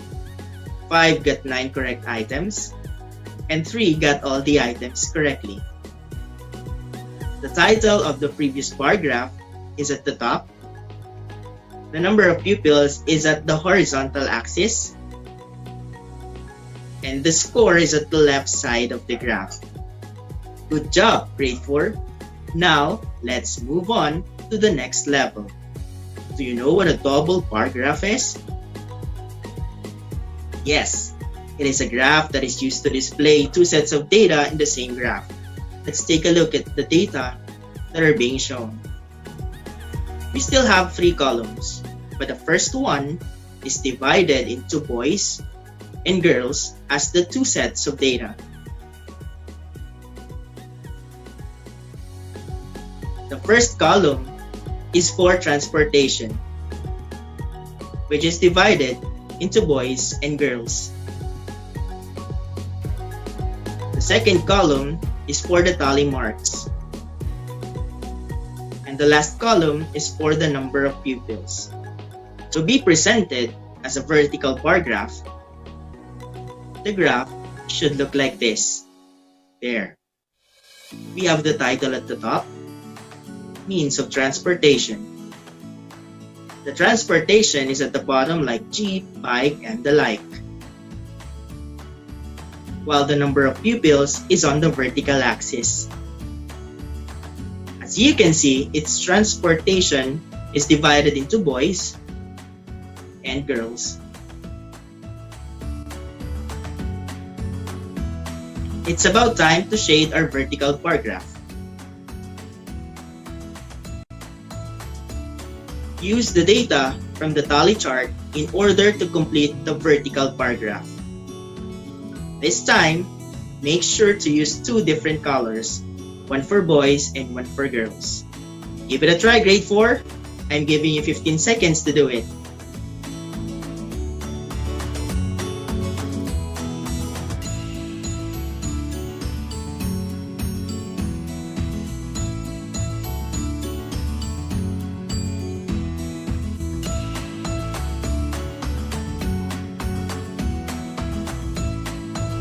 Let's now check if you got it right. There you go. We can conclude that most of the pupils prefer walking as their means of transportation.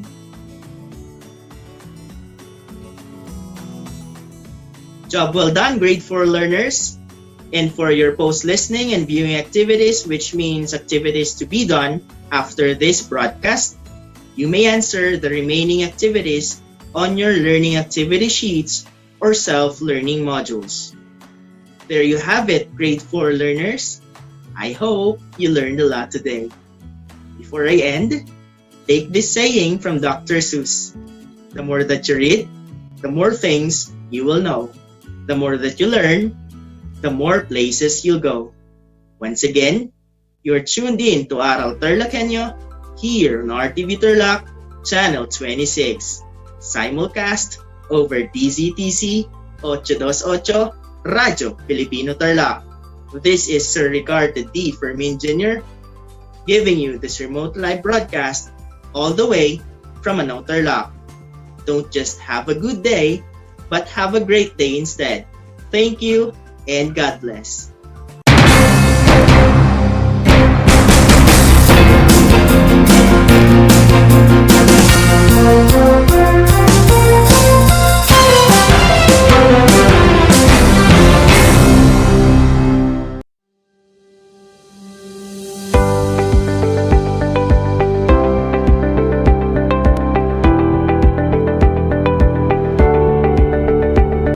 Ang dagdag na 2 taon sa high school ay malaking bahagi ng programang K-12 sa ating bansa.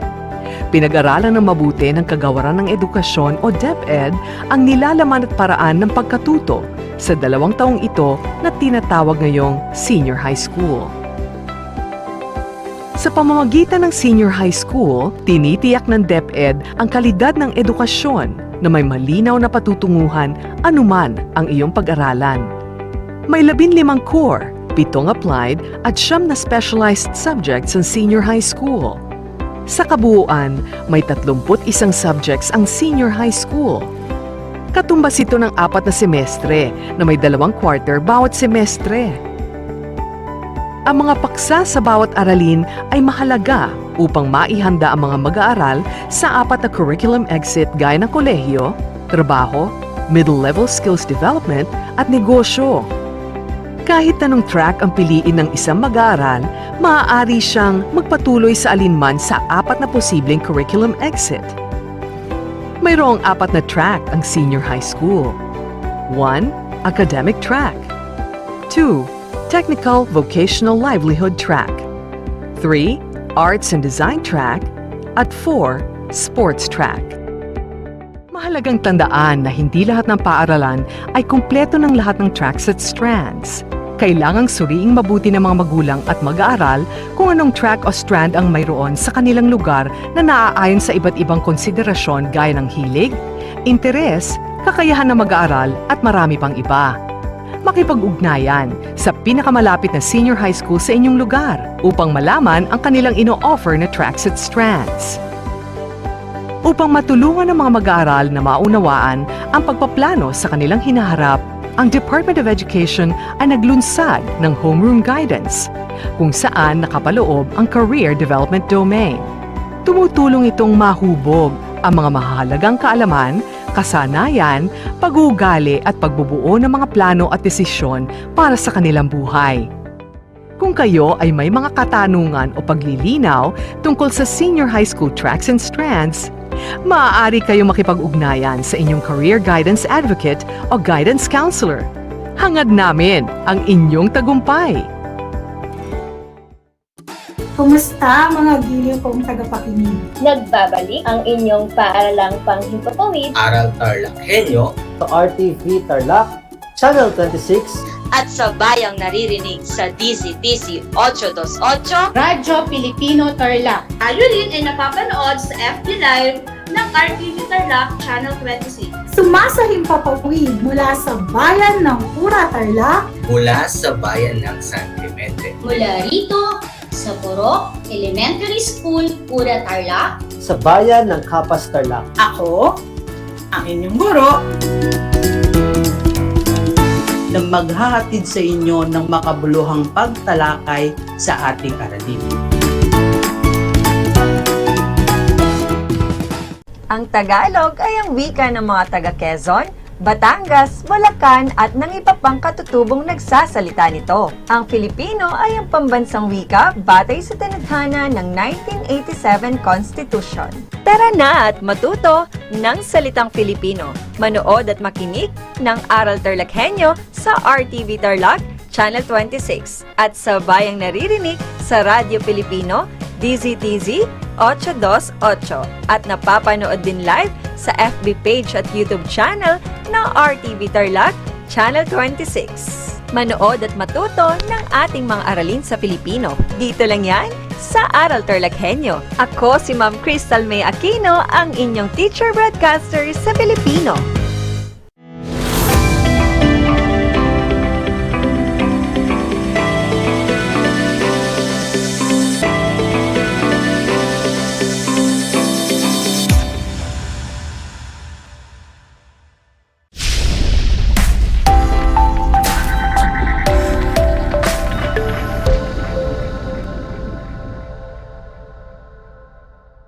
Magandang umaga sa inyong lahat. Magandang umaga rin, lalong-lalo na sa mga mag-aaral na nasa ika-4 na baitang na kasalukuyang nakikinig sa ating himpilan.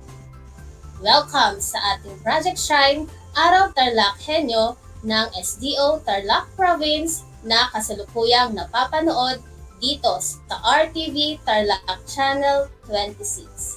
Gayon din sa Converge Channel 100 at sabayang napapakinggan sa 828 DZTC Radyo Pilipino Tarlac. Ako si Teacher Jessa, ang inyong teacher broadcaster na makakasama ninyo sa ating talakayan sa loob ng 25 minuto. Bago tayo magsimula sa mga gawain para sa araw na ito, atin munang isaisip at isagawa ang ating classrooms. Mangyari lang na ihanda ang inyong mga learners activity sheet na bigay ng inyong mga guro sa inyong paaralan. Siyempre, huwag din ninyong kakalimutan ang inyong mga papel at panulat. Siguraduhin kayo ay nasa komportableng lugar at iwasan ang anumang bagay na makakapinsala sa inyong pag-aaral. Kamusta na kayo mga bata? Handa na ba kayong tuklasin ang bagong kaalaman? Palagi ninyong pakatatandaan na sa oras tayo ay dapat ligtas. Lalo na sa panahong ito ng may pandemya. Sa ating aralin sa araw na ito, kung kayo ay may mga katanungan o nais maliwanagan, maaaring mag-message sa ating chat box. Magbalik-aral muna tayo.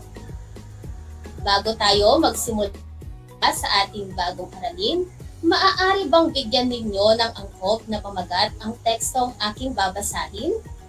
Narito ang teksto. Napakinggan ni Lourdes sa radyo na may paparating na malakas na bagyo sa darating na Miyerkules. Kaya sinabihan niya ang kanyang ina na mag-imbak ng pagkain at malinis na inumin. Maghanda ng mga kandila at posporo na maaaring gamitin pag nawalan ng kuryente. At patuloy na maging mahinahon at magbantay sa mga balita.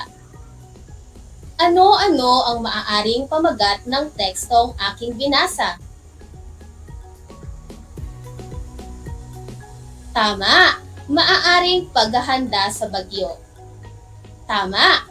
Maaari din namang ang paghahanda ni Lourdes sa paparating na bagyo. Mahusay mga bata! Binabati ko kayo sa inyong aktibong pakikilahok. Sa araw na ito, ating tatalakayin ang pagkasunod-sunod ng mga pangyayari ayon sa tekstong napakinggan na may mga hudyat na salita na una, pangalawa, sumunod at panghuli. Mga bata, pakinggan ninyo ang isang kwentong aking babasahin na may pamagat na ang magkakaibigan. May 4 na magkakaibigang sina Ana, Joy, Nelly at Mark. Gaya ng ibang bata, mahilig silang maglaro pagkagaling sa paaralan. Isang araw, napagkasundoan nilang mamasyal at magbisikleta sa parke. Habang nagbibisikleta, napansin ni Nelly ang isang malaking karatula na nakaharang sa kanilang daraanan. Si Mark ang nagbasa ng nakasulat sa karatula. Babala, hindi maaaring magbisikleta sa parkeng ito ng parke. Kasalukuyan itong inaayos at basa pa ang semento. Maglaro na lamang sa kabilang parte ng parke, malapit sa tarangkahan, ang basa ni Mark. Sundin natin ang sinasabi sa karatula, wika ni Mark. Sang-ayon kami, usal ni na Joy at Nelly. Tanging si Ana ang nais pa sanang tumanggi, sapagkat mahilig talaga siyang magbisikleta. Maya-maya pa'y pinayuhan ni sila ng gwardiya ng parke na umuwi na dahil isasara muna pansamantala ang parke sa araw na iyon.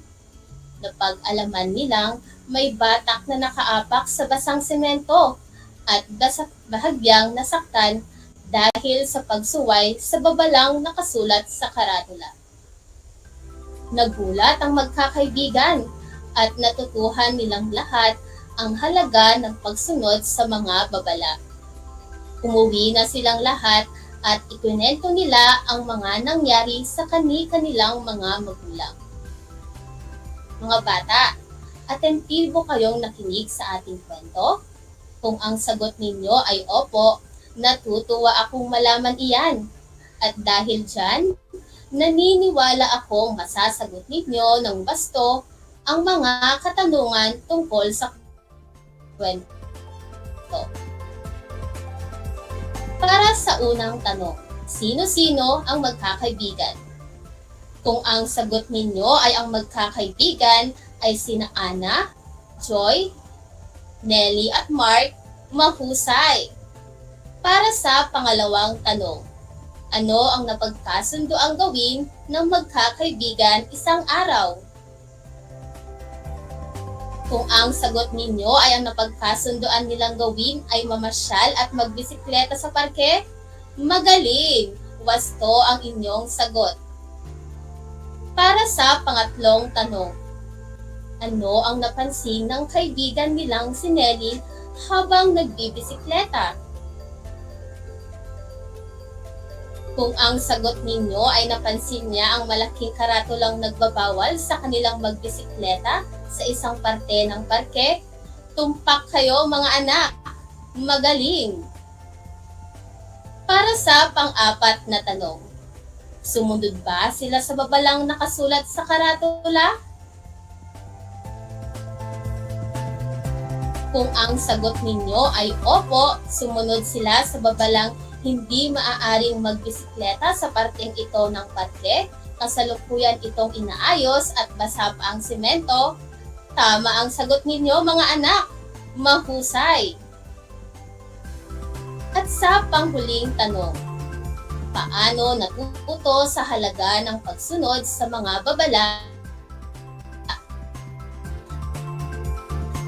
ang maglan? Kung ang sagot ninyo ay natuto sila sa karanasan ng batang bahagyang nasaktan dahil sa pagsuway sa babalang nakasulat sa karatula, magaling mga anak! Wasto ang inyong sagot. Dapat laging sumunod upang hindi mapahamak. Ang isang kwento o teksto ay may tamang pagkasunod-sunod ng mga pangyayari. Ang maayos na paraan ng paglalahad o pagbabasa ng isang kwento o teksto ay mahalaga sa lubos na pagkaunawa sa binabasang kwento.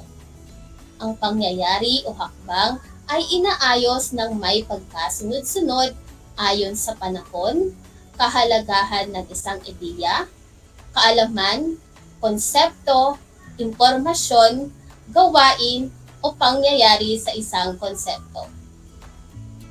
Halimbawa ng mga salitang ginagamit sa pagsasalaysay o pagkakasunod ng mga pangyayari sa kwento ay una, pangalawa, sumunod at panghuli. Pag-aralan natin ang pagkasunod-sunod ng mga pangyayari ayon sa kwentong napakinggan na may pamagat na ang magkakaibigan. Gagamit tayo ng mga hudyat na salita na una, pangalawa, sumunod at panghuli. Alin-alin sa mga pangungusap na ito ang una, pangalawa, pangatlo, sumunod at panghuling naganap sa kwento?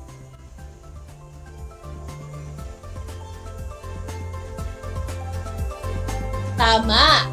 Ito ang unang naganap sa kwento. Ang 5 magkakaibigan ay namasyal at nagbisikleta sa parke pagkagaling nila sa paaralan. Ano naman kaya ang susunod dito? Tama! May nakita silang karatula na nagbabawal sa kanilang magbisikleta sa isang bahagi ng parke. Ano kaya ang pangatlong naganap sa kwento? Magaling! Napagkasunduan ng magkakaibigang sumunod sa babalang nakasaad sa karatula at masaya silang nagbisikleta sa parke. At ang sumunod ay may batang hindi sumunod sa babalang nakasulat sa karatula kaya isinara ang parke. Ang huli, natutuhan nilang lahat ang halaga ng pagsunod sa mga babala. Ito ang wastong pagkasunod-sunod ng mga pangyayari sa kwentong inyong napakinggan. Una, ang 5 magkakaibigan ay namasyal at nagbisikleta sa parke pagkagaling nila sa paaralan. Pangalawa, may nakita silang karatula na nagbabawal sa kanilang magbisikleta sa isang bahagi ng parke. Pangatlo, napagkasunduan ng magkakaibigang sumunod sa babalang nakasaad sa karatula at masaya silang nagbisikleta sa parke. Sumunod, may batang hindi sumunod sa babalang nakasulat sa karatula, kaya isinara ang parke. Panghuli, natutuhan nilang lahat ang halaga ng pagsunod sa mga babala. Pinapahanga ninyo ako sa inyong mahusay na partisipasyon sa ating aralin sa araw na ito upang patuloy na mahasa ang inyong kalaman sa ating aralin ngayon. Umpisahan na nating sagutan ang mga gawain sa Learning Activity Sheet. Para sa unang gawain, isulat ang bastong hudyat na nakasulat sa loob ng kahon upang mapagsunod-sunod ang mga pangyayari ayon sa aking kwentong babasahin. Isulat ang tamang sagot sa patlang. Makinig ng mabuti mga bata. Si Mila ang huwarang bata. Nag-aaral ng mabuti si Mila kaya halos matataas ang nakuha niyang marka sa unang markahang pagsusulit na ibinigay ng kanyang guro. Bunga nito ay nakamit niya ang unang karangalan sa unang quarter. Dahil dito, labis ang kaligayahan na nadarama ng kanyang tatang Lito at nanang Josie. Wala na silang mahihiling pa sa Panginoon dahil biniyayaan sila ng anak na napakabait at napakasipag mag-aral. Dahil dito, naging mabuting halimbawa si Mila sa kanyang nakababatang kapatid at iba pang bata sa kanilang baryo. Nais din nilang tularan si Mila sa kasipagan nito sa pag-aaral. Buhat ng tumanggap ng iba't ibang karangalan si Mila, naging kilala siya sa kanilang paaralan at marami ang humanga sa kanya na kapwa niya mag-aaral. Dahil dito, mas lalo pang pinag-usayan ni Mila ang kanyang pag-aaral. Nais niyang maging mabuting halimbawa sa kapwa niya kabataan. Naunawaan ba ninyo ang napakinggan ninyong kwento? Kung gayon, isulat na ninyo ang bastong hudyat na nakasulat sa loob ng kahon upang mapagsunod-sunod ang mga pangyayari. Isulat ang tamang sagot sa patlang. Narito ang mga pangyayaring pagsusunod-sunurin. Sa unang bilang, lalo pang pinag-usayan ni Mila ang kanyang pag-aaral dahil nais niyang mas maging mabuting halimbawa sa kapwa niya kabataan. Pangalawang bilang, tumanggap ng iba't ibang karangalan si Mila at naging kilala siya sa kanilang paaralan. Pangatlong bilang, nag-aral ng mabuti si Mila kaya halos matataas ang nakuha niyang marka. Pang-apat na bilang, labis ang kaligayahan na nadarama ng kanyang tatang Lito at nanang Josie. Panlimang bilang, nakamit niya ang unang karangalan sa unang quarter.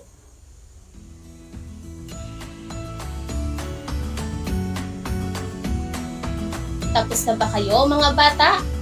Kung gayon, ibigay na natin ang tamang sagot. Sa unang bilang, ang tamang sagot ay panghuli. Sa ikalawang bilang, ang tamang sagot ay sumunod. Sa ikatlong bilang, ang tamang sagot ay una. Sa ikaapat na bilang, ang tamang sagot ay pangatlo. Sa panglimang bilang, ang tamang sagot ay pangalawa. Nakuha ba ninyo ang mga tamang sagot? Palakpakan ninyo ang inyong mga sarili. Handa na ba kayo sa isa pang gawain? Para sa ikalawang gawain, pakinggang mabuti ang kwento at sagutan ang mga tanong. Tibugan ang letra ng tamang sagot. Narito ang teksto. Ang masipag at matulunging bata. Masaya ang mga bata sa silid-aralan. Malapit na ang oras ng uwian, kaya abala ang lahat sa paghahanda ng kanilang mga kagamitan. Tinulungan ni Jervin ang kanyang guro sa paglilinis ng kanilang silid bago siya umuwi. Habang naghihintay siya, ay nakita niya ang tricycle na lumabas ang nanay ng kanyang kaklase na karga-karga ang kanyang anak. Kitang-kita niya na nahihirapan na ang mag-ina. Ilang minuto pa ang lumipas ay dumating na ang tricycle na susundo sa kanya. Sasakay na sana siya, subalit nakita niyang umiiyak na ang kanyang kaklase sa sobrang sakit ng tiyan. Pinasakay niya ang mag-ina at sinabihan ang driver na ihahatid muna nila ang dalawa sa kanilang bahay. Alam niyang kailangan ng mag-ina na makauwi agad ng bahay. Masaya siyang nagkwento sa kanyang inay sa ginawa niyang pagtulong sa mag-ina. Natuwa ang kanyang ina sa kanyang ginawa. Mga bata, atentibo ba kayong nakinig sa ating kwento? Kung ang sagot ninyo ay opo, magaling! At dahil dyan, naniniwala akong masasagot ninyo ulit ng wasto ang mga katanungan tungkol sa kwento. Kung kayo ay nakasubaybay sa ating Facebook livestream, ilagay ninyo ang inyong mga sagot sa comment box. Para sa unang tanong, alin sa mga pangungusap ang pangalawang pangyayari sa kwento? Inuulit ko, alin sa mga pangungusap ang pangalawang pangyayari sa kwento? A. Natuwa ang kanyang inay sa kanyang ginawa. B. Dumating ang tricycle na susundo sa kanya. C. Nakita ni Jervin na lumabas ng paaralan ang nanay ng kanyang kaklase na karga-karga ang anak. E. Ang lahat ay abala sa paghahanda ng kanilang kagamitan.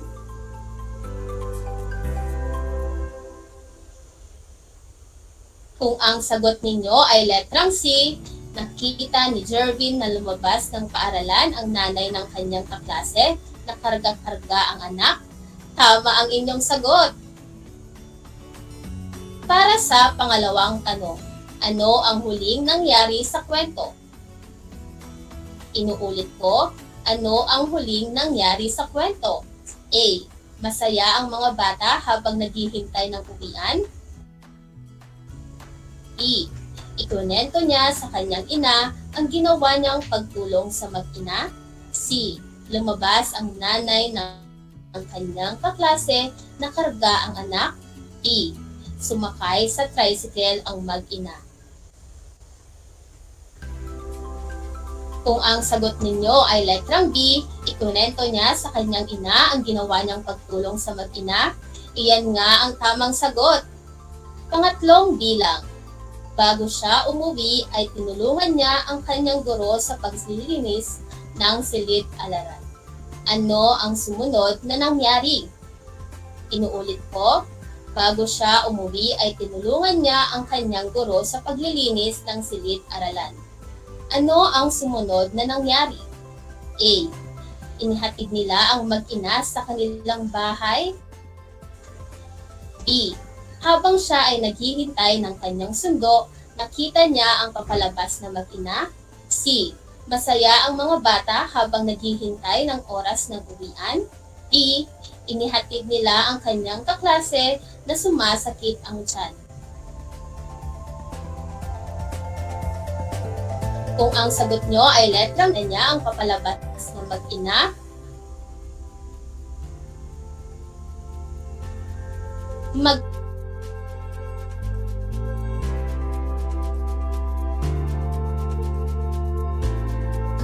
ang unang nangyari sa kwento.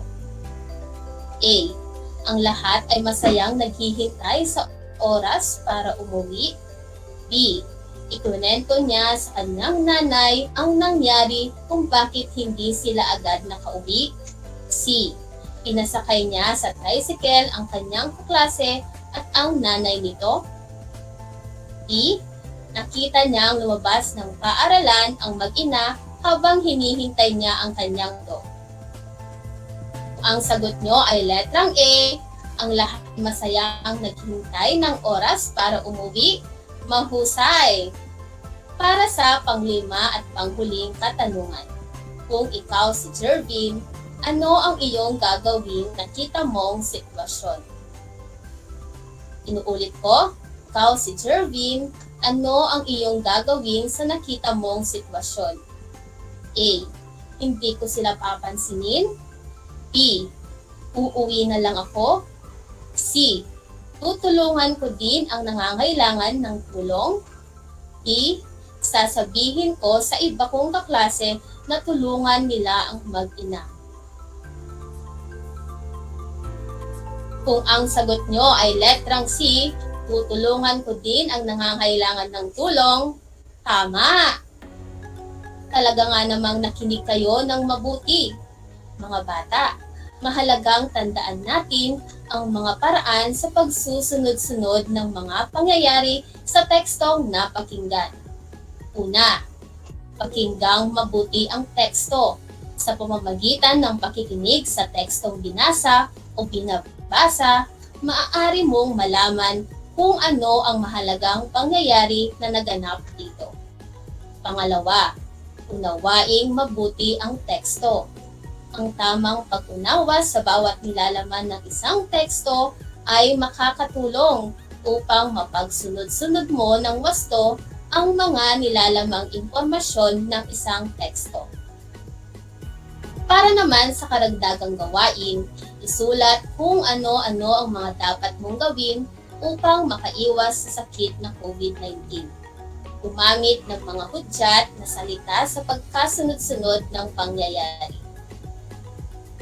Mabilis na lumipas ang 25 minuto ng ating makabuluhang talakayan sa Filipino Grade 4. Abangan pa ninyo ang mga susunod na episodes ng ating mga aralin sa Filipino. Kung kayo pa ay may karagdagang katanungan tungkol sa ating aralin, maaari kayong magpadala ng mensahe sa ating FB page o kaya ay mag-comment sa ating FB live broadcast. Maaari pa din kayong magpadala ng inyong mga katanungan sa ating messenger group chat. Ang inyong mga tanong ay aming sasagutin sa abot ng aming makakaya. Patuloy pa rin kayong tumutok sa ating Project TV RBI School on Air. Ito ang inyong teacher broadcaster para sa oras na ito. Teacher Jessa na nagsasabing, walang gawaing mahirap sa batang porsigido sa pangarap.